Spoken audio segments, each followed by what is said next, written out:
మన ప్రభువును మన రక్షకుడైన యేసుక్రీస్తు ఘననామంలో ఎంఆర్స్ టీవీ ద్వారా మీ అందరికీ శుభాలు తెలియజేస్తున్నాం. ప్రియులారా, అందరూ బాగున్నారా? మీరు ఎలా ఉన్నారు? మీ పిల్లలు ఎలా ఉన్నారు? మీ కుటుంబాల్లో వారందరూ సమాధానంగా ఉన్నారా? ప్రియులారా, ఈ శ్రేష్టమైన సమయానికి ప్రభు మనల్ని నడిపించినందుకు దేవదేవునికి స్తోత్రం చెల్లిస్తున్నాను. ఈరోజు ప్రత్యేకంగా మీ మధ్యకు శ్రేష్టమైన అంశాన్ని ప్రభు మనకు అందించబోతున్నాడు కనుక ఈ విషయం మీద ప్రతి ఒక్కరూ మీరు దృష్టిని నిలపాలని ప్రేమతో మీ అందరికీ ఆహ్వానం తెలియచేస్తున్నాం. ఈరోజు ప్రభు మనకు అనుగ్రహించినటువంటి అంశం జాగ్రత్త. మనుషులు భౌతిక సంబంధమైనటువంటి అనేక విషయాల్లో జాగ్రత్తను కలిగి ఉంటున్నారు. బైబిల్ గ్రంథంలో 123 సార్లు జాగ్రత్త అనే పదం రాయబడింది. అనేక సార్లు తన ప్రజలను హెచ్చరిస్తూ అనేక సార్లు తన ప్రజలతో మాట్లాడుతూ దేవుడు జాగ్రత్త అని చెప్పాడు. ఆయన వాక్యం జాగ్రత్త అని చెప్తుంది. కానీ దేవుని పిల్లలకు ఉండాల్సిన విషయాల్లో జాగ్రత్త ఉండడం లేదు. భౌతిక సంబంధమైన విషయాల్లో ఎంతో జాగ్రత్తను తీసుకుంటున్నారు. లోకపరమైన విషయాల్లో ఎంతో జాగ్రత్తను కలిగి ఉంటున్నారు.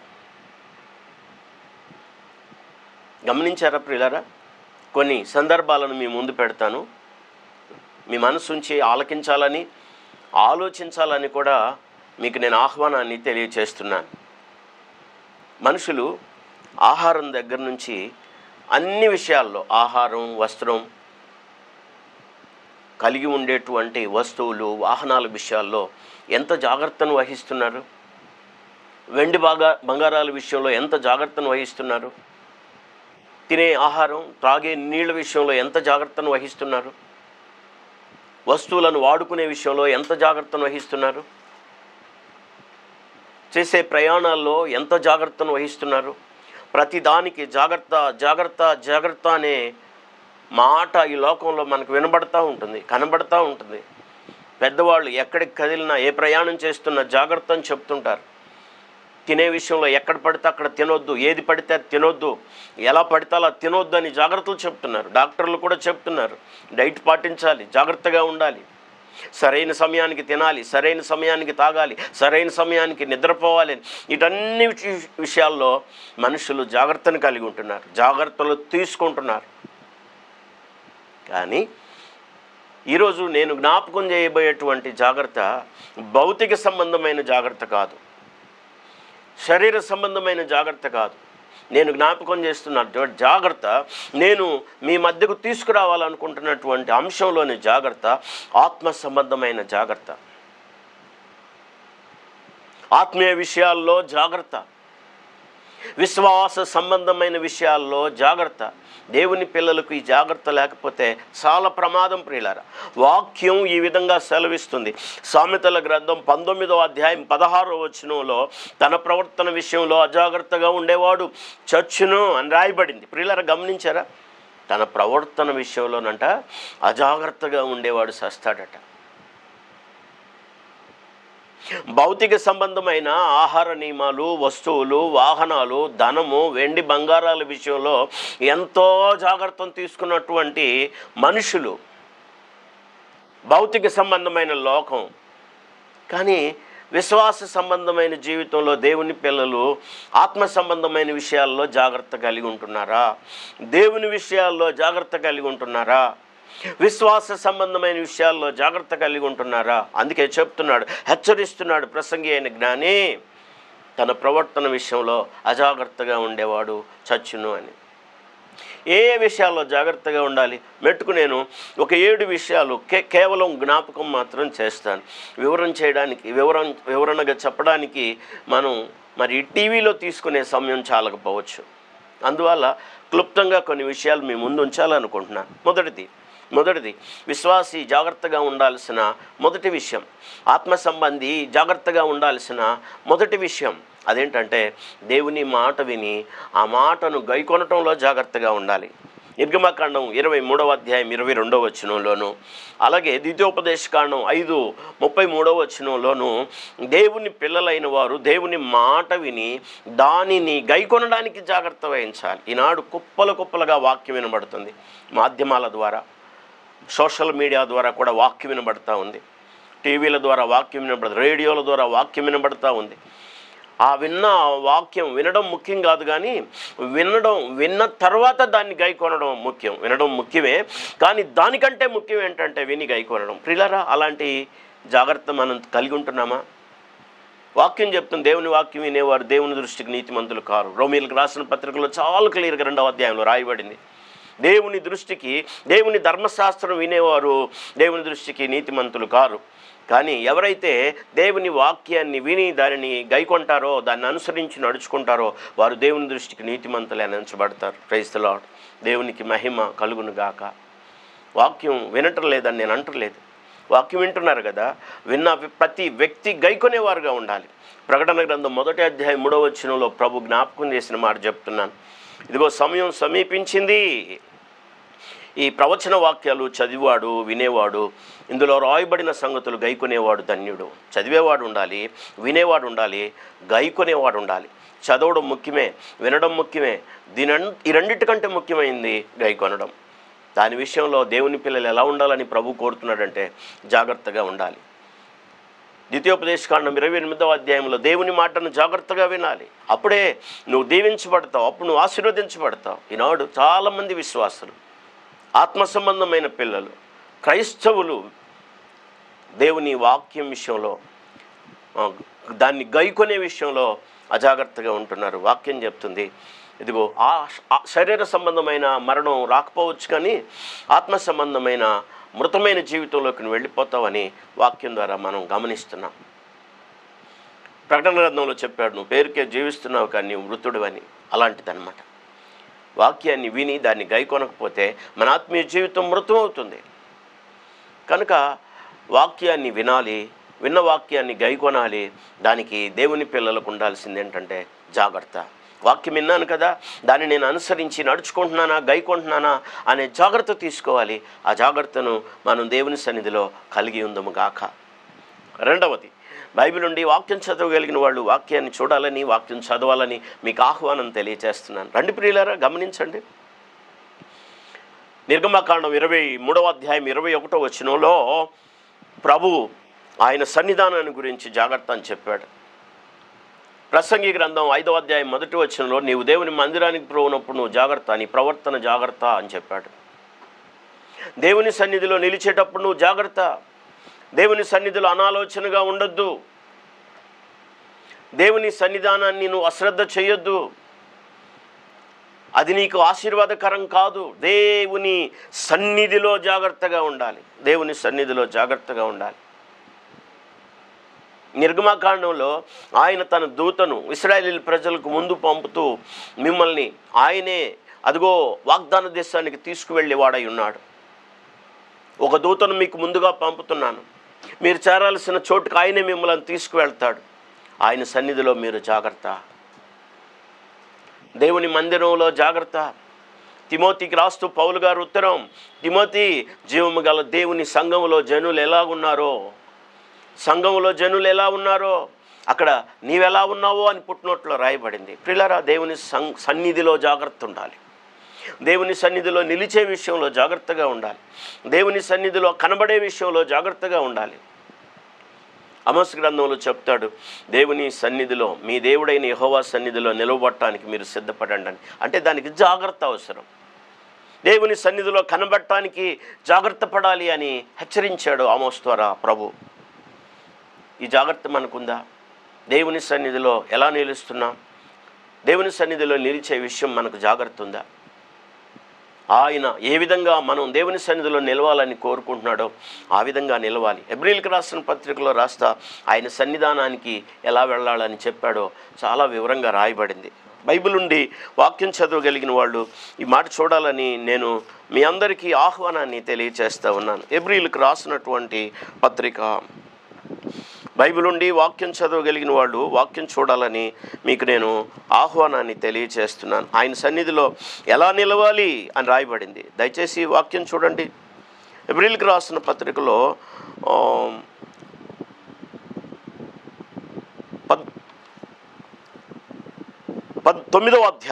9వ అధ్యాయంలో 22వ వచనం, మనస్సాక్షికి కల్మషము తోచుకుంటున్నట్లు ప్రోక్షింపబడిన హృదయము గలవారును నిర్మలమైన ఉదకముతో స్నానము చేసిన శరీరము గలవారునై ఉండి విశ్వాస విషయములో సంపూర్ణ నిశ్చయత కలిగి యథార్థమైన హృదయముతో మనము దేవుని సన్నిధానానికి చేరుదుము. దేవునికి మహిమ కలుగునుగాక. ఆ విషయంలో మనకు జాగ్రత్త ఉండాలి.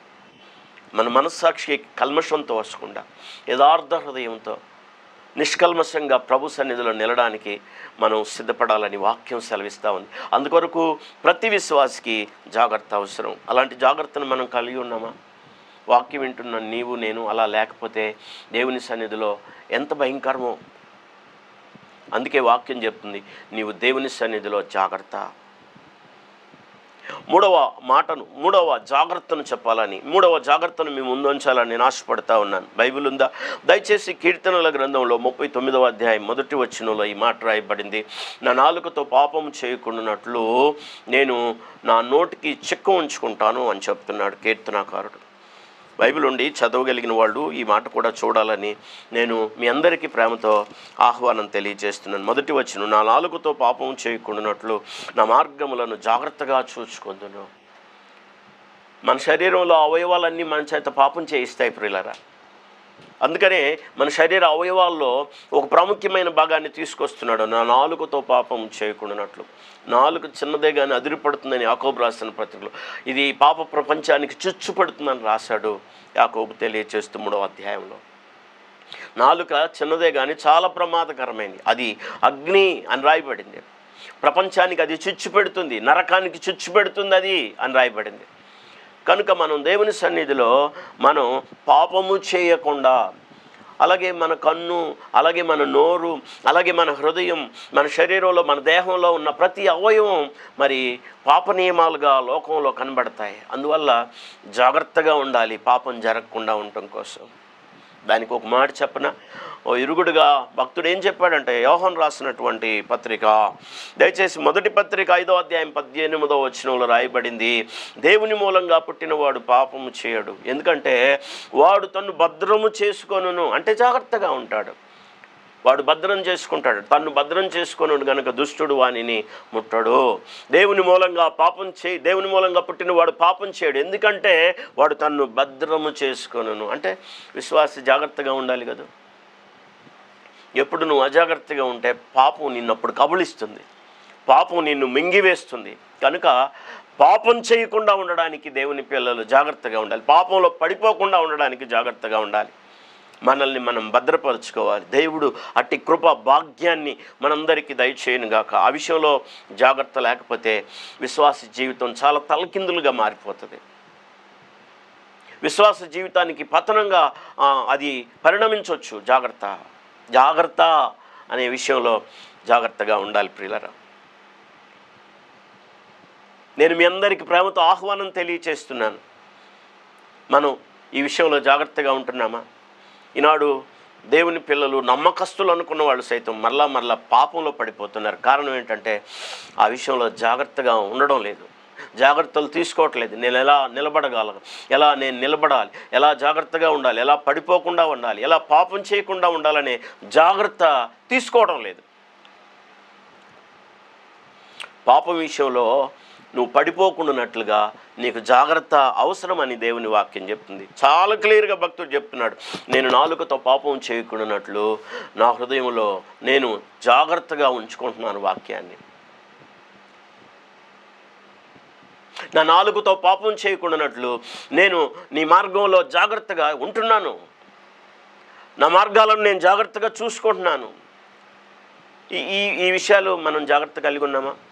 ఆయన మార్గంలో జాగ్రత్తగా ఉండాలి, మనం నడిచే మార్గాల్లో జాగ్రత్తగా ఉండాలి. లేకపోతే మనుషులు పాపంలో పడిపోతారు.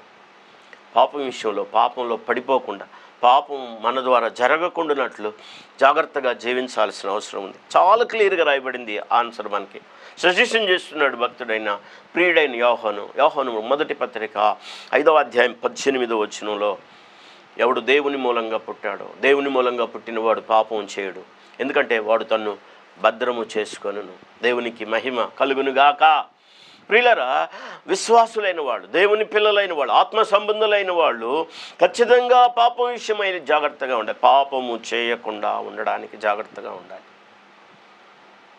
పాపం చేసేవాడు అపవాది సంబంధి అని రాయబడింది, వాడు శరీర సంబంధి అని రాయబడింది.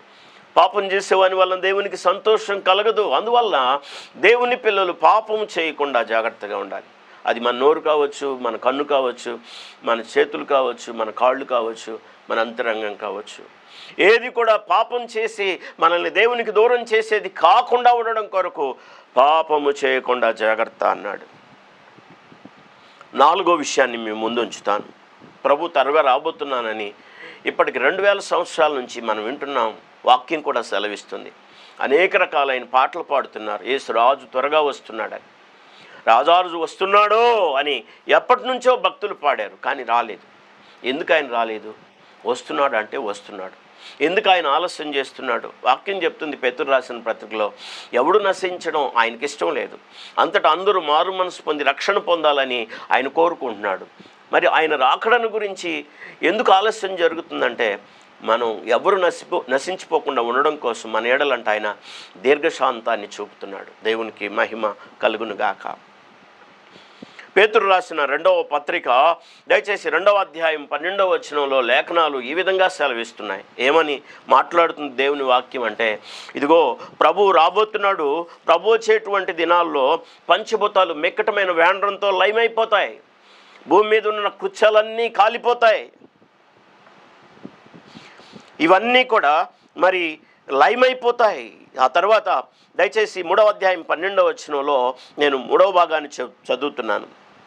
దేవుని దినపు రాకడ కొరకు కనిపెట్టుచు పరిశుద్ధమైన దానిని ఆశతో అపేక్షించుచు మీరు పరిశుద్ధమైన ప్రవర్తనతోనూ భక్తితోనూ ఎంతో జాగ్రత్త గలవారై ఉండాలి. చూసారా ప్రియులారా, ప్రభు రాకడను గురించి కూడా దేవుని పిల్లలు, విశ్వాసులు, ఆత్మ సంబంధమైన వారు జాగ్రత్తను తీసుకోవాలి, జాగ్రత్తను వహించాలి. ఆ జాగ్రత్తలు లేకపోతే నీ విశ్వాస జీవితం మృతం అవుతుంది. అందుకే నేను మొదట చెప్పాను, ప్రసంగి గ్రంథంలో చెప్పినటువంటి మాట. సొలొమోను చెప్తున్నాడు, ఎవడైతే తన ప్రవర్తనలో అజాగ్రత్తగా ఉంటాడో వాడు చస్తాడు అని. అంటే వాని విశ్వాస జీవితం మృతంగా మారిపోతుందని దేవుని వాక్యం హెచ్చరిస్తుంది. వాక్యం విషయంలో, దేవుని మాట వినే విషయంలో, దేవుని సన్నిధి విషయంలో, అలాగే పాపం చేయకుండా ఉండడానికి దేవుని పిల్లలంగా మనం జాగ్రత్తను కలిగి ఉంటున్నామా? 4వదిగా వాక్యం చెప్తుంది ఆయన రాకడను గురించి. ఆయన రాకడ సంభవాలను తెలియజేస్తూ పేతురు 3వ అధ్యాయంలో 2వ పత్రికలో 12వ వచనంలో చెప్తున్నాడు, ఇవన్నీ ఇట్లు జరుగుతాయి, ఇవన్నీ లయమైపోతాయి, పంచభూతాలు మిక్కటమైన వేండ్రంతో లయమైపోతాయి. ఈ సమయంలో దేవుని పిల్లలు, విశ్వాసులు ఎలా ఉండాలి అంటే 3 విషయాలు చెప్పాడు. ఆయన రాకడ కొరకంట దేవుని పిల్లలు ఆశతో అపేక్షించాలి, పరిశుద్ధమైన ప్రవర్తన కలిగి ఉండాలి, పరిశుద్ధమైన ప్రవర్తనతో జీవించాలి, నీతితో జీవించాలి. దాని కొరకు ఎంతో జాగ్రత్త తీసుకోవాలి. అప్పుడే ఆయన రాకడలో నువ్వు ఆయన కలుసుకోగలవు. సువార్త భాగంలో ప్రభు చెప్పిన మాట నేను జ్ఞాపకం చేస్తాను. బైబిల్ ఉండి వాక్యం చదవగలిగిన వాళ్ళు చూడాలని. లూకాసు వార్త 21వ అధ్యాయంలో, లూకాసు వార్త 21వ అధ్యాయంలో ప్రభు ఈ మాట సెలవిచ్చాడు. ఏమన్నా తెలుసా? తిండి వలనను, మత్తు వలనను, ఐకిక విచారం వలనను, మీ హృదయం మీ విచారం వలనను మీరు మందముగా ఉన్నందున. గమనించారా ప్రియులారా? లూకాసు వార్త 21:34 వచనం, మీ హృదయములు ఒకవేళ తిండి వలనను, మత్తు వలనను, ఐకిక విచారం వలనను మందముగా ఉన్నందున ఆ దినం అకస్మాత్తుగా మీదికి ఉరి వచ్చినట్లు రాకుండా మీ విషయమై మీరు జాగ్రత్తగా ఉండండి. ప్రభు రాకడ ఎప్పుడు ఎలా వస్తుందో ఎవరికి తెలియదు. ఆయన రానై ఉన్నప్పుడు ఆయన ప్రత్యక్షతలో ఆయన ఎదుర్కోవడానికి నువ్వు ఎలా ఉండాలని వాక్యం చెప్తుందంటే జాగ్రత్తగా ఉండాలి. ఒకవేళ తిండి వలన, ఒకవేళ మత్తు వలన, ఒకవేళ ఐకిక విచారం వలన ఈనాడు ప్రియులారా మనుషులు తిండికిచ్చే ప్రాధాన్యత ఎంత కనబడుతుంది. ఈనాడు మనుషులు మరి నిద్రకిచ్చే మత్తుగా ఉండడానికి ఇచ్చే ప్రాధాన్యత ఎంత కనబడుతుంది. అజాగ్రత్తగా బ్రతుకుతున్నారు ఈ టైంలో. తెస్సలోనికీయులకు రాసిన పత్రికలో రాస్తా, ఇదిగో ఏమాత్రం భయమేమీ లేదు, లోకం నెమ్మదిగా ఉందని చెప్పుకున్న టైంలో అకస్మాత్తుగా ఆయన ప్రత్యక్షమవుతాడని రాయబడింది. ఆయన రాకడ విషయమై జాగ్రత్త. ఆయన ఎప్పుడైనా రావచ్చు. ఒకవేళ ఇప్పుడే వస్తే ఆయన కలుసుకుని ఆయన ఎదుర్కొనే సిద్ధపాటు నీకుందా? తిండి వలన, మత్తు వలన, ఐకిక విచారం వలన ప్రభువుని సంధించలేకపోవచ్చు, ప్రభువుని ఎదుర్కోలేకపోవచ్చు. ఐకిక విచారాలతో ఏం తిందామా, ఏం తాగుదామా, ఏం కట్టుకుందామా, ఏం ధరించుకుందామా, ఏం కొందామా, ఏం కడదామా, ఇప్పుడు ఐకిక విచారాలు మనుషులకు ఎక్కువైపోతున్నాయి. ఆత్మ సంబంధమైన జాగ్రత్త లేదు, ప్రభు రాకడను గురించి జాగ్రత్త లేదు. దేవుని పిల్లలారా, విశ్వాసులారా, ఆత్మ సంబంధులారా, మీకు నేను ఆహ్వానాన్ని తెలియచేస్తున్నాను. ప్రభు పక్షంగా మిమ్మలను ఆహ్వానిస్తున్నాను. దేవుని వాక్యాన్ని వినండి జాగ్రత్తగా. ప్రభు రాకడను గురించి జాగ్రత్త నీకుందా? ఒకవేళ ఈ ప్రభు ఇప్పుడే వస్తే, ఈ సమయంలో వస్తే ఆయన్ని కలుసుకోగలవా? ఆయన ఎదుర్కోగలవా? ఆయనతో ఐక్యం చెందగలవా? ఆ సిద్ధపాటు నీకుందా? లేకపోతే జాగ్రత్త అని వాక్యం చెప్తుంది. ఆయన రాకడను గురించి జాగ్రత్త అని వాక్యం చెప్తుంది. ఈనాడు కొంతమంది విశ్వాసులు, నేను మరొక మాటను కూడా జ్ఞాపకం చేస్తున్నాను ప్రియులారా, దయచేసి వినండి. ఈనాడు కొంతమంది అతిశయపడుతున్నారు విశ్వాసులు అనుకునేవాడు. నేను బాగా ప్రార్థన చేస్తాను, నేను బాగా పాటలు పాడతాను, నేను బాగా ఆరాధన చేస్తాను, నేను బాగా వాక్యం చెప్తాను. ఈ విధాలైన అతిశయాలు కొన్ని ఉన్నాయి మనుషులకు, విశ్వాసులకు సైతం. ఈ అతిశయాలు కూడా విశ్వాసులను, దేవుని పిల్లలను పాడు చేసి పతనం వైపు నడిపించే అవకాశం ఉంది. కొన్నిసార్లు చాలా జాగ్రత్తగా నిలబడ్డాను అనుకున్నవాడు కూడా పడిపోయే అవకాశం ఉందని దేవుని వాక్యం ఏం చెప్పిందో తెలుసా? రండి, వాక్యం చూడగలిగిన వాళ్ళు వాక్యాన్ని చూడండి. నేను ఆరో విషయంగా ఈ మాట చెప్తున్నాను, జాగ్రత్తగా వినండి. కొరింథీయులకు రాసిన మొదటి పత్రిక 10వ అధ్యాయం 12వ వచనంలో ఏం రాయబడిందంటే, నిలిచి ఉన్నానని తలంచుకుని వాడు పడిపోకుండా జాగ్రత్తగా చూసుకోవాలి కదా అని. నేను నిలిచి ఉన్నాను అనుకుంటే సంతోషమే, కానీ పడిపోకుండా జాగ్రత్తగా చూసుకోవద్దు. బాగా నిలిచి ఉన్నావారని చెప్పుకున్న వాళ్ళు సైతం చాలాసార్లు బిళ్ళబీటుగా పడిపోయారు. బాగా నిలిచి ఉన్నారు ఒకప్పుడు గొప్పవాళ్ళు, ఆత్మీయతలో స్థిరం కలిగిన వాళ్ళు అనుకున్న వాళ్ళు సైతం పడిపోయి పతనం అంచుల్లోకి వెళ్ళిపోయారు. వాక్యం చెప్తుంది, తాను నిలుచుచున్నాను అనుకున్నవాడు పడిపోకుండా జాగ్రత్తగా ఉండాలి. ఈనాడు విశ్వాసులు, మంచి సాక్ష్యం కలిగిన వారు కూడా పడిపోతున్న దినాలు ఈ దినాల్లో విశ్వాసి తాను నిలుస్తూ ఉంటే మంచిది, చాలా సంతోషం, దేవునికి మహిమ కలుగునుగాక. అలాంటి నిలిచే నువ్వు పడిపోకుండా నిన్ను చూసుకోవడానికి జాగ్రత్త చేసుకోవాలి. అయ్యో నేను నిలుస్తున్నా, ఎప్పుడైనా పడిపోతానేమో, ఎక్కడైనా పడిపోతానేమో, ఏ విషయంలోనన్నా పడిపోతానేమో అనే జాగ్రత్త నీకుండాలి, ఆ భయం నీకుండాలి. అప్పుడే నీ విశ్వాస జీవితం పటిష్టంగా ఉంటుంది, భద్రపరచబడుతుంది. ప్రభువుని ఎదుర్కోగలవు, ప్రభు ఎదుట నిలబడగలవు. దేవుడు ఆ విధమైన సిద్ధపాటు నీకు అనుగ్రహించునుగాక. కొంతమంది, నేను ముగింపు మాటగా చెప్తున్నాను, ఇది ఏడవ జాగ్రత్తలో చాలా ప్రాముఖ్యమైనటువంటి జాగ్రత్తగా మన జీవితాలకు, మన విశ్వాస జీవితానికి అన్వయించుకోవాలి. దేవుని పిల్లలు సైతం కొన్నిసార్లు దేవుని విడిచిపోతున్నారు. వాళ్ళకి ఎదురైన శ్రమలు, వాళ్ళకి ఎదురైన పరిస్థితులు, వాళ్ళల్లో ఉండే స్వార్థ స్వభావాన్ని బట్టి కూడా కొంతమంది జీవముగల దేవుని విడిచిపోతున్నారు.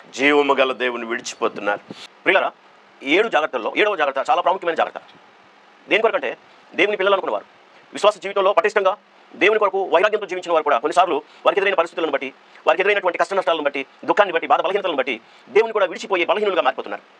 అలాంటి హృదయం మీలో ఉంటుందేమో, జాగ్రత్త అని చెప్పాడు. హెబ్రీయులకు రాసిన పత్రిక దయచేసి 3వ అధ్యాయం 12వ వచనంలో ఈ మాట రాయబడింది. వాక్యాన్ని మీరు చూడాలని, చదవాలని నేను మీకు ప్రేమతో ఆహ్వానాన్ని తెలియజేస్తున్నాను. బైబిల్ వాక్యం చదవగలిగిన వాళ్ళు చూడండి. హెబ్రీయులకు రాసిన పత్రిక 3వ అధ్యాయంలో 12వ వచనం, సహోదరులారా, జీవము గల దేవుని విడిచిపోయినట్టు విశ్వాసం లేని దుష్ట హృదయం మీలో ఎవరి యందైనా ఒకవేళ ఉండునేమో అని జాగ్రత్తగా చూసుకోండి. విశ్వాసం లేని దుష్ట హృదయం ఒకవేళ మీలో ఎవరి యందైనా ఉంటుందేమో జాగ్రత్త. విశ్వాసం లేని దుష్ట హృదయం అంట జీవము గల దేవుని సైతం విడిచిపెట్టడానికి ఏమాత్రం వెనకాడదని. ఆ విషయంలో మీరు జాగ్రత్త అని చెప్పాడు. కొన్ని సంవత్సరాల పాటు నమ్మకంగా ఉన్నవాడు, కొన్ని దినాలు నమ్మకంగా వైరాగ్యంతో జీవించిన వారు సైతం జీవము గల దేవుని విడిచిపోయిన అనుభవాలు చాలా కనబడుతున్నాయి లోకంలో. చాలా మంది జీవితంలో వాక్యం నెరవేర్చబడుతున్నట్టు కనబడుతుంది, వాళ్ళు విడిచిపోతున్నారు. కారణం ఏంటంటే విశ్వాసం లేని దుష్ట హృదయం. వాళ్ళు దేవుని విడిచిపోతున్నారని రాయబడింది. కొన్ని సందర్భాల్లో ప్రభు తన శిష్యులతో మాట్లాడుతున్నప్పుడు వారికి ఎదురవుతున్న శ్రమలు, వారికి ఎదురవుతున్నటువంటి కష్ట నష్టాలను చెప్పినప్పుడు కొంతమంది శిష్యులు అన్నారు, మేము మరణానికి కూడా వెనకాడం, నీ దగ్గర నుంచి మేము వెనుదిరగం, నిన్ను విడిచిపోమన్నారు. కానీ యేసు ప్రభుని బంధించి పట్టుకున్నప్పుడు శత్రువులు, మరి ప్రధాన యాజకుల యొక్క శిష్యులు వాళ్ళందరూ పట్టుకున్నప్పుడు, ఆయన బంధించబడినప్పుడు యేసుక్రీస్తు శిష్యులు సైతం ఆయన దగ్గర నిలవలేకపోయారు. అందరూ విడిచిపెట్టి వెళ్ళిపోయినట్టుగా కనబడుతుంది.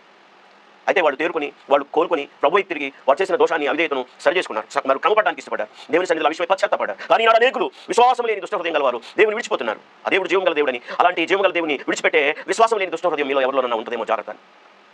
ఈ జాగ్రత్త దేవుని పిల్లలకు లేకపోతే విశ్వాస జీవితంలో నుంచి తొలిపోయేవారుగా, జీవం గల దేవుని విడిచిపెట్టేవారుగా ఉంటున్నారు. జాగ్రత్త అంటున్నాడు. ఒకప్పుడు నమ్మకమైన విశ్వాసులు, ఒకప్పుడు నమ్మకమైన క్రైస్తవ జీవితాన్ని చేసిన వాళ్ళు, వైరాగ్యంతో బ్రతికిన వాళ్ళు, దేవుని విడిచిపెట్టి అయ్యో భయంకరమైనటువంటి లోకంలోకి, పాపభరితమైన జీవితంలోకి వెళ్ళిన వారు అనేకులు ఉన్నారు. అలాంటి జీవితం నీకు రాకుండా నువ్వు జాగ్రత్త పడవని చెప్తున్నాడు పౌలు భక్తుడు పరిశుద్ధాత్మ ద్వారా. ఇది మనందరికీ 7వ హెచ్చరిక, మనందరికీ ఒక ఆశీర్వాదకరమైన హెచ్చరిక, ఒక దీవెనకరమైన హెచ్చరిక. జాగ్రత్త. ఒకవేళ ఏ పరిస్థితుల్లో నేను ఒకవేళ అనే పదం అంతే ఉపయోగించబడింది. ఒకవేళ ఎవరైనా మీరు అలా అయిపోతారేమో, అలా పోగొట్టుకుంటారేమో, జీవం గల దేవుని విడిచిపెట్టి దూరం అవుతారేమో జాగ్రత్త అంటున్నాడు. అటు పరిస్థితి మనకు రాకుండా మన భక్తి విషయమై, మన విశ్వాస విషయమై, ఆత్మ సంబంధమైన విషయాల్లో జాగ్రత్త కలిగి ఉండడానికి ప్రభు పరిశుద్ధాత్మ ద్వారా మనందరికీ కృప నిండుగా దయచేయును గాక. దేవుడు మిమ్మలను, మీ కుటుంబాలను ఆశీర్వదించును గాక. ప్రార్థన చేసుకుందామండి. కృపాసత్య సంపూర్ణమైన మా ప్రియ పరమ తండ్రి, స్తుతులు స్తోత్రాలు. ఎంఎస్ టీవీ ప్రేక్షకులను బట్టి మీ పాద సన్నిధికి తీసుకొస్తున్నాం. వారి కుటుంబాలను బట్టి ప్రార్థన చేస్తున్నాను. వారి పిల్లలను బట్టి, వారి యజమానులను బట్టి ప్రార్థన చేస్తున్నాను. వారి పనిపాట్ల కొరకు ప్రార్థన చేస్తున్నాను. వారు చేసే చిన్న ఉద్యోగాల కొరకు ప్రార్థన చేస్తున్నాను. వారు చేస్తున్న ప్రయత్నాల కొరకు ప్రార్థన చేస్తున్నాను. వారి చేతులు పెట్టిన ప్రతి కార్యాన్ని మీరు ఆశీర్వదించండి. నెమ్మదిని, సమాధానాన్ని, సంతోషాన్ని, ఆనందాన్ని, ఆరోగ్యాన్ని మా ప్రియులందరికీ అనుగ్రహించి దీవించండి. మీ దీవెనలతో నింపండి, మహిమ పొందమని మా ప్రార్థన విన్నందుకు స్తుతులు స్తోత్రములు చెల్లిస్తూ నజరేయుడైన యేసు ప్రశస్త నామమున ప్రార్థించి పొంది ఉన్నాం పరమ తండ్రి. ఆమేన్. God bless you. దేవుడు మిమ్మల్ని దీవించును గాక. ఘనత, మహిమ, ప్రభావములు దేవునికి కలుగును గాక. అందరికీ వందనాలు, శుభాలు. God bless you.